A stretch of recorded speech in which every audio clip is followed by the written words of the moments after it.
السلام عليكم ورحمة الله وبركاته، ازيكم يا شباب؟ يا رب تكونوا بخير. بسم الله والصلاة والسلام على رسول الله.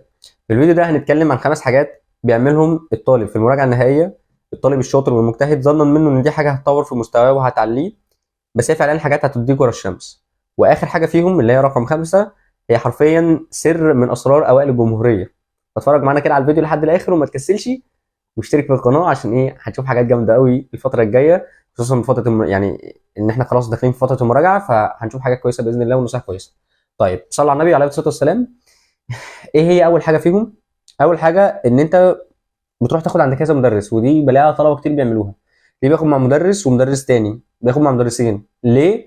ظنا منه ان هو كده مستواه هيبقى افضل، اللي هو هياخد الحلو من هنا على الحلو من هنا، فكده هو مستواه هيزيد اكتر. انا بسمع الشرح من اكتر من مصدر. حبيب قلبي، وانت مين قال لك اصلا ان في المراجعه النهائيه اللي بيخليك تعلى هو الشرح؟ انت سامع شرح قبل كده؟ انت على مدار السنه قاعد بتسمع شرح. انت اللي محتاجه في المراجعه ان انت تراجع سريعا، تفهم بس، تفتكر كده الحاجه كانت بتتكلم عن ايه وتقعد تحل. فتره المراجعه هي فتره حل مش فتره شرح، فانت مش محتاج تقعد تسمع شرح وتضيع وقتك تسمع شرح من مصدر واثنين وثلاثه. وبالعكس، ده انت كمان هتشتت نفسك وهتضيع وقتك على الفاضي. ممكن تستثمر الوقت ده في حاجات افضل بكتير. تشوف دايما انت مدرس واحد بس وتكمل معاه. اصل والله يا مستر المدرس ده مش عارف بيعمل كذا والمدرس ده بيعمل كذا، لا، استلك على واحد بس يكون كويس وشرحه وافي وكافي، وفي مدرسين كتير على كده، وتتابعه وتركز معاه. تمام؟ مش تبقى قاعد بتاخد اونلاين مع واحد وبتنزل سنتر لواحد تاني ومشتت نفسك على الفاضي. لا، هو مدرس واحد. والحركه دي للاسف الطلبه كتير بيعملوها ظنا منهم ان دي حاجه هتطور مستواهم، مع انها والله العظيم بتضرهم جدا وبتضيع وقتهم على الفاضي. والموضوع ده بيتعمل من بدري، حتى مش من دفعتكم انتوا، من ايام ما احنا كنا طلبه ثانويه، والله اللي بيعملوا كده كانوا بيروحوا ورا الشمس. كانوا بيندموا وبيضيعوا مجهودهم وتعبهم كله على الفاضي، وكانوا بيقعدوا يجتهدوا اجتهاد ملوش لازمه في فتره المراجعه، ويضيعوا وقت على الفاضي، ويلاقي نفسهم في الاخر بيجيبوا مجاميع وحشه في الماده حتى اللي هو بيسمع فيها المدرسين ديت، لان بيشتت نفسه على الفاضي. فدي الغلطه الاولى، ان انت بتروح تسمع اكتر من مدرس. لا، هو مدرس واحد في كل ماده كفايه. تمام. تمام. طيب، تاني حاجه او تاني غلطه الطلبه برضو بيعملوها ظنا منهم ان دي حاجه هتخليهم يبقوا افضل وهيطوروا مستواهم اكتر، ان هو بيقعد يشتري اكتر من كتاب للمراجعه. في طلبه بيشتروا بالكتابين وبالثلاث كتب، وبرضو الموضوع ده منتشر من زمان للاسف. بيشتت نفسه على الفاضي. لا يكلف الله نفسا الا وسعها. ما تقعدش تشتت نفسك ومصمم ان انت تشتري كتاب واثنين وثلاثه وتقعد تحلهم ظنا منك ان انت كده هتبقى احسن. لا والله، انا عندي لو طالب يشتري كتاب واحد بس ويحله، دايما بنقول كتاب واحد بس كفايه. يعني لو هنتكلم عن مادتنا اللي هي الفيزياء، انت لو جبت كتاب الامتحان بس وحليته الكامل، والله العظيم كفايه، والله العظيم كفايه ليك. مش محتاج اكتر من كده. مش محتاج انت تقعد تشتري كتاب الوسام ومش عارف كتاب نيوتن ومش عارف كتاب ايه تاني، وفي الاخر نفسك ركنتهم كلهم، ولا حليت الامتحان، ولا حليت نيوتن ولا حليت الوسام، ما حليتش ولا واحد فيهم. لا، انت عارف نفسك من الاول، يبقى هو كتاب واحد، والوقت بيبقى ضيق، وكمان بيبقى فيه حشو افكار كتير. فانت حاجه من الاثنين: يا اما تحل كتاب واحد بس، او لو انت فعلا قوي وعارف انت تقدر تحل كتابين وعملتها قبل كده ونجحت فيها، هات كتابين. او الحل الافضل والانسب اللي انا شايفه دلوقتي، ان معظم المدرسين دلوقتي بيجمعوا اصلا الكتب الخارجيه في كتاب او ملزمه مذكره، بيكون شايل فيها التكرار، يعني حاطط لك الاسئله كيفا من الاخر، كما وكيفا، اللي هو الاسئله كتير بس بالكيف، مش السؤال متكرر كذا مره. تمام. والحمد لله احنا كمان بنعمل دوت في المراجعه بتاعتنا باذن الله، اللي احنا بنحل لك كتاب الامتحان وبقيه الكتب، بدل ما نقعد تشغل نفسك وتشتري الكتب الثانيه، لا، احنا جمعنا لك اهم اسئله في الكتب الثانيه وظبطناها لك ورتبناها لك وهنحلها لك، عشان تختصر على نفسك وقت ومجهود كبير جدا. تمام. انما تقعد تشتري كتاب واثنين وثلاثه واربعه، تلاقي نفسك شتت نفسك، ولا عرفت تحل ده ولا عرفت تحل ده ولا عرفت تحل ده، وما استفدتش اي استفاده. تمام. وللاسف انا بنبه تاني، اللي بيعمل الغلطات ديت ما بيبقاش في نيته كده، هو في نيته ان هو عاوز يتطور وان هو فعلا بيذاكر، بس ما بيدريش غير ان المراجعه كلها راحت عليه وهو ما حلش ولا كتاب، ويلاقي نفسه بيلبس في الحيط. فدي بتبقى غلطه كبيره ومهمه جدا ان احنا ننبهك منها عشان ما تقعش فيها.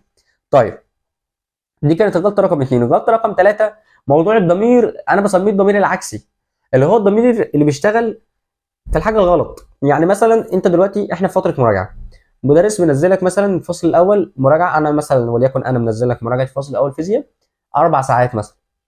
حبيب قلبي، انت مش لازم تروح تسمع ال4 ساعات دول عشان انت تبقى كده طالب شطور وبرافو عليك وجامد، لا، ممكن طالب يسمع نص ساعه بس من الاربعه دول ويبقى كده هو مستفاد اقصى استفاده. المراجعه اسمها مراجعه، انت بتراجع عشان تركز على نقاط ضعفك. دايما لما بتيجي تراجع مش شرط تكون ناسي كل حاجه زي ما انت متخيل.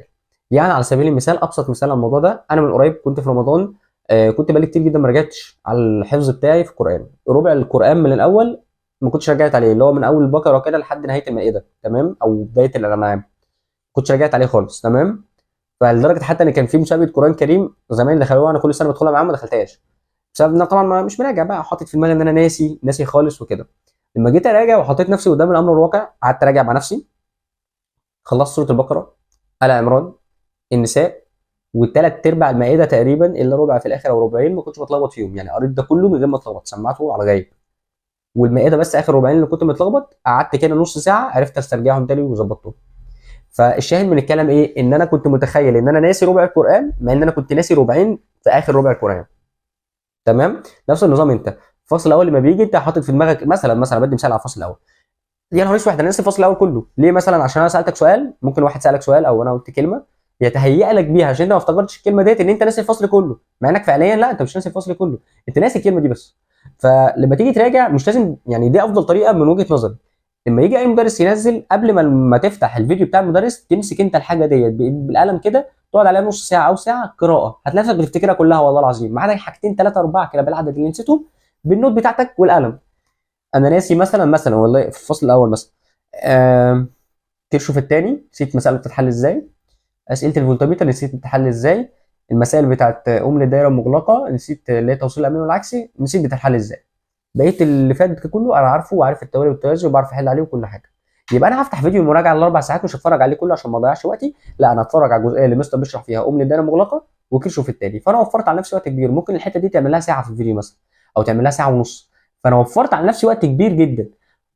المشكله بقى ان الطلبه بيجي لها بقى حته الضمير دي اللي هو لا، ده تلاقي الطالب اللي سامع الفيديو كله فيديو كامل ده كده افضل مني، يعني مثلا ماده زي العربي مستر رضا الفروع عامل لك فيديو بتاع 8 9 ساعات، لا ده تلاقي الراجل اللي سامع الفيديو كامل ده احسن مني. لا حبيبي عادي، انت فاكر قواعد النحو مثلا لو قاعد يشرح فيها ساعتين ثلاثه، جريها وخلاص ما انت فاكرها، وروح حل عليها وتاكد، عشان تتاكد ان انت فاهم الحته دي صح، روح حل عليها ولما حاجه تقف قدامك فيها وما تبقاش فاكر هي كانت كده ليه، ترجع تتفرج عليها من الشرح تاني وتظبط دنيتك. يبقى المراجعه معموله عشان تركز على نقاط الضعف فقط. انت فاكر كل حاجه بس انت بيتهيألك انت مش فاكر، ولكن انت معموله عشان تركز على الحاجه اللي انت كنت واقع فيها وتتذكرها كويس وتحل عليها كويس، مش ان انت تبقى عندك ضمير غلط بقى اللي هو مستر منزل لي 500 فيديو حل انا لازم اتفرج على فيديوهات الحل كلها. في بعض المدرسين زي مستر خالد صقر مثلا بيعمل فيديوهات حل كتير جدا، هو نفسه بيقول انا بقول لك ان مش لازم تتفرج على ده كله، في فيديوهات بس هي اللي واجب تتفرج عليها والباقي لا. تمام. وفي مدرسين زيي لا، انا بعمل اللي هو الواجب بتتفرج عليه وخلاص، عاوز اكتر من كده تزود براحتك، واللي يقف قدامك ابعته لي. تمام. ولكن انا بتكلم في مدرسين بقى بينزل لك هو فيديوهات حل كتير، فانت مش لازم تتفرج على ده كله، لان الضمير دوت مش صح، مش حاجه كويسه ليك زي ما انت فاكر. تمام. عشان هتلاقي نفسك في الاخر بتخش في دوكا وبتضيع وقت على الفاضي، وفي الاخر هتلاقي نفسك ما بتحصلش كتير زي ناس تانية. تمام كده. ام البابا اللي عاوز ينزل في ام الفيديو ده.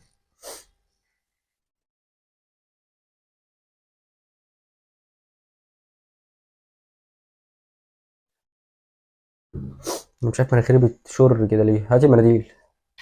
تلاقي في الدرج، في الدرج.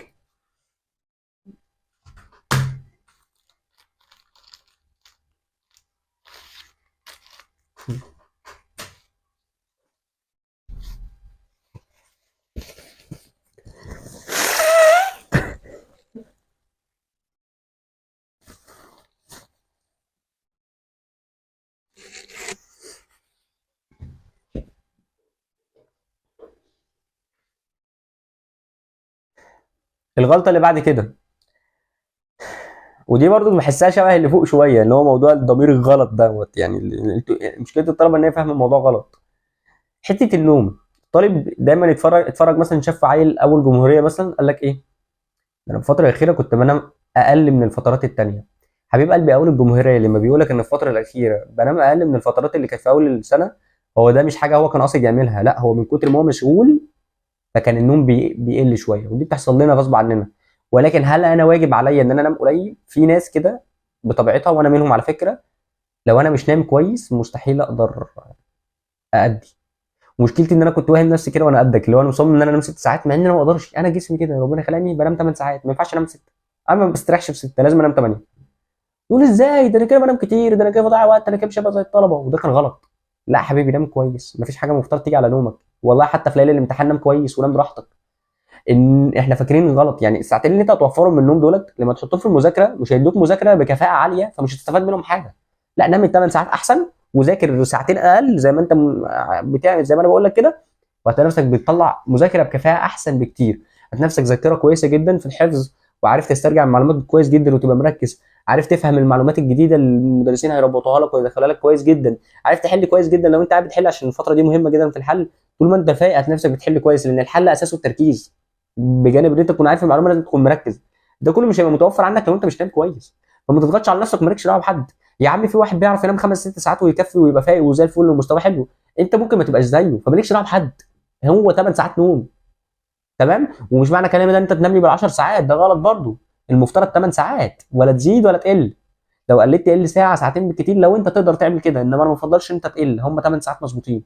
لكن ما تنامليش 10 12 ساعه وتقول لي اصل انا بنام كويس زي ما انت قلت لي عشان ابقى فايق. لا، انت هتصحى من جسمك متدغدغ وهتلاقي نفسك مش فايق اكتر. تمام. فالنوم يا جدعان اقسم بالله في مليون حاجه في يومنا بنستهبل وبنضيع وقتنا فيها، ممكن نلغيها ونحطها في المذاكره الا النوم. يعني انت بتسيب كل الحاجات اللي انت بتستهبل فيها وجاي على حساب نومك، تقول لي لا اصلا عشان انام هقلل ساعتين نوم. يا عم انت ما انت بتقعد تحكي قبل الدرس وبعد الدرس، وبتقعد في السنتر قد كده بعد ما تخلص الحصه وتروح تاكل مع اصحابك وترجع تاكل، ورايحين جايين على المطاعم ومش عارف ايه، وفي المواصلات بتقعد تضيع وقت قد كده. ده كله مش عاوز تخففه وتحطه في المذاكره، وجاي على الساعتين النوم اللي انت هتنامهم بدل 6 ساعات تنام 8 ساعات، هم دول اللي هيفرقوا معاك في مذاكرتك؟ لا يا حبيبي، نام احسن وعشان تبقى فايق كده في يومك، وعشان تقدر تأدي اداء كويس. تمام. فموضوع النوم ما تجيش عليه، نصيحه مني يعني، ودي غلطه كبيره بيعملوها طلبه كتير للاسف يعني. طيب، صلى على النبي عليه الصلاه والسلام. اخر حاجه خالص، ودي بقى اللي بتفرق فعلا ما بين اوائل الجمهوريه والطلبه العاديين، وصدقني انا قد الكلمه اللي انا بقولها دي وانا واثق فيها 100% ومتاكد منها. الامتحانات الشامله، اغلبيه الطلبه للاسف بتبتدي حل امتحانات شامله متاخر لسبب من عده اسباب. منهم مثلا ان في بعض المدرسين اصلا ما بيحلش امتحانات شامله غير في الاخر، وبيحل امتحانات قليله. وانا ما انصحكش ان انت تستناه لما يبدا، لا ابدا انت قبليه. مش بقول لك سيب المدرس ولا المدرس وحش، لا خليك معاه عادي، بس ابدا انت حل امتحانات قبليه. السبب الثاني اللي ساعات بيحصل ان، او ده الاغلب اللي بيحصل، الطالب بيخاف يواجه نفسه. الطالب عنده خوف من انه يبدا. وفي طالبه معايا هي لما تشوف الفيديو هتعرف نفسها دلوقتي، كانت لسه بتقول لي كده امبارح، بتقول لي يا مستر انا بخاف ابدا احل وبحس ان الحاجه صعبه، مع ان لما ببتدي احل فيها وابدا فيها بلاقيها سهله جدا وعادي جدا يعني. انا بس اللي ببقى خايف ان انا ابدا، وده غلط. وده عند طلبه كتير للاسف، ان هو خايف يبدا، خايف يحل امتحان شامل لنفسه جاب درجه وحشه، يقول يا نهار اسود ده كده مستواه زي الزفت. ولا ايه بقى، واحد يبدا مثلا يحل امتحان او امتحانين يلاقي نفسه جاب فيهم درجات وحشه، يقول لا ده مستواه زباله، ده انا كده غير صالح ان انا اصلا احل امتحانات شامله. حبيب قلبي يا بابا، انت مين اللي قال لك ان الامتحانات الشامله معموله عشان انت تقفلها وتبقى جامد؟ ما كانش حد غلب وربنا. الامتحان الشامل معمول عشان انت تتهان وتجيب فيه درجه زي الزفت، وتقعد تصححه لنفسك وتعرف انت حليت ايه غلط عشان مستواك يتطور وما تقعش في الغلطه دي اخر السنه. يعني الامتحان الشامل الغرض منه ان انت تقع فيه دلوقتي عشان ما تقعش اخر السنه. انت دلوقتي مسموح لك تقع براحتك، انما اخر السنه الوقعه بفوره. فانت الامتحان الشامل معمول عشان يوقعك دلوقتي عشان ما تقعش هناك. مين قال لك ان انت مطلوب منك ان انت اول ما تيجي تحل الامتحان الشامل الاول او الثاني او الخامس او العاشر او ال 15 هتقفله مثلا؟ مش شرط والله. في طلبه بتعرف تقفل، بس دول مستويات، دول مش المعيار الاساسي اللي انت تحطه لنفسك. ده طالب ما شاء الله مستواه حلو، انت مش شرط كده. انت مفترض بعد 15 امتحان شامل حللهم بضمير وانت فايق بتركيز الصبح بدري الساعه 9 مثلا زي امتحان اخر السنه، بعد ال 15 امتحان في كل ماده تبتدي تحاسب نفسك انت بتنقص كتير ليه. انما قبل كده ما ينفعش. والامتحان الشامل معمول عشان انت تغلط فيه، فما تخافش ان انت تبدا، لا ابدا من دلوقتي واقعد تحل امتحانات شامله كتير عشان عقبال اخر السنه تبقى واصل حل الامتحانات كتير. وعلى الاقل اخر السنه تكون حل مش اقل من 25 امتحان شامل في كل ماده. لو انت نفسك فعلا تطلع من الاوائل وزي اوائل الجمهوريه، هم كلهم بيعملوا كده، بيحلوا امتحانات شامله كتير. وواحده واحده بيدرب نفسه على الحل وعلى تربيط المعلومات، واحده واحده بيدرب نفسه على السرعه عشان السرعه مطلوبه، واحده واحده بيدرب نفسه على ان هو ما يحتاجش يبص في الكتاب، لا هو كده من غير اوبن بوك ولا اي حاجه، مش هيحتاج حتى ورقه مفاهيم. الطالب ده اخر السنه بفضل الله بعد توفيق ربنا ممكن يخش يحل امتحان في اقل من ساعه، وبتحصل. وفي الفيزياء وفي الكيمياء وفي المواد الثقيله عادي بتحصل عادي جدا. وتلاقيه يقول لك انا مستر انا حل الامتحان، انا عندي طالب اعرفه ان السنه اللي فاتت حل الامتحان في نص ساعه بتاع الفيزياء، ما شاء الله، وقفل فيزياء على فكره ما شاء الله عليه. ف لازم تحل امتحانات شامله، ما ينفعش ما تحلش امتحانات شامله، ما ينفعش تتاخر في الامتحانات الشامله، ما ينفعش تخلص وانت حل امتحانات شامله قليله. امال انت ازاي عاوز تطلع من الطلبه المتفوقين؟ ومشكله بقى انت في الطلبه حاجه تانية بقى، ان هو ما بيحطش لنفسه جدول او خطه يمشي عشان يحل بيها امتحانات شامله، بيمشيها سبهلله كده. فيلاقي نفسه ايه، يلاقي نفسه السنه المراجعه خلصت وهو ما حلش غير امتحان او امتحانين بالعدد. وبعد ما هو صفصفت معاه ان هو بدل ما كان ناوي يحل 20 25 امتحان، قال لك لا ده انا هحل امتحانات النظام الجديد بس اللي هي السنين اللي فاتت بس. تصفصف معاه في الاخر ان هو ما لحقش يحلهم حتى، يلاقي نفسه مثلا حل امتحان السنه اللي فاتت واللي قبلها وخلاص. وده غلط. وفي الاخر يطلع يشتكي يقول لك ده انا كنت بذاكر طول السنه وجبت درجه وحشه. يا حبيب قلبي ما انت مش حل امتحانات شامله، ما انت محتاج تحل امتحانات شامله عشان تجيب درجه كويسه، لازم تحل كتير عشان تعرف تظبط الدنيا وتجيب درجه كويسه. وده اللي بيفرق فعلا ما بين طالب بيطلع من الاوائل وطالب بيحقق حلمه وبيجيب درجه علوه. طالب بيجيب درجه طالب بيجيب درجه عاليه وطالب لا، بجد والله من غير هزار يعني، بغض النظر عن العلوه. المهم خلصت الموضوع عشان ما اطولش عليك اكتر من كده. زمانك بتقول يا عم ما انت عمال ترغي بقالك ساعه، خلاص كمل يعني. بس عشان ما اطولش عليك اكتر من كده يعني، لازم تحل امتحانات شامله وكتير، وتبدا من اول مراجعه. من اول المراجعه ما تقوليش اصل استنى اخلص المراجعه بس راجع. يقول لي خلص، ما انت مخلص المنهج يا ابني، ما انت سمعت منهج شرح. ايه اللي هتستنى لحد ما تخلص المراجعه علشان تبتدي تحل امتحانات؟ والله ما هتلحق وهتتزنق. فلا، ابدا من دلوقتي. تمام. تمام. سبحانك اللهم وبحمدك، اشهد ان لا اله الا انت، استغفرك واتوب اليك. لو عندكم اي سؤالات او اي حاجه تانية محتاجين ان احنا نعمل عنها فيديوهات، زي مثلا ايه المدرسين او ايه الكتب اللي ممكن اجيبها في المراجعه او اي حاجه، لو انتم مهتمين يعني، حط لنا تحت في الكومنتات وان شاء الله نعمل لك فيديو عنها باذن الله في القريب العاجل. السلام عليكم ورحمه الله وبركاته.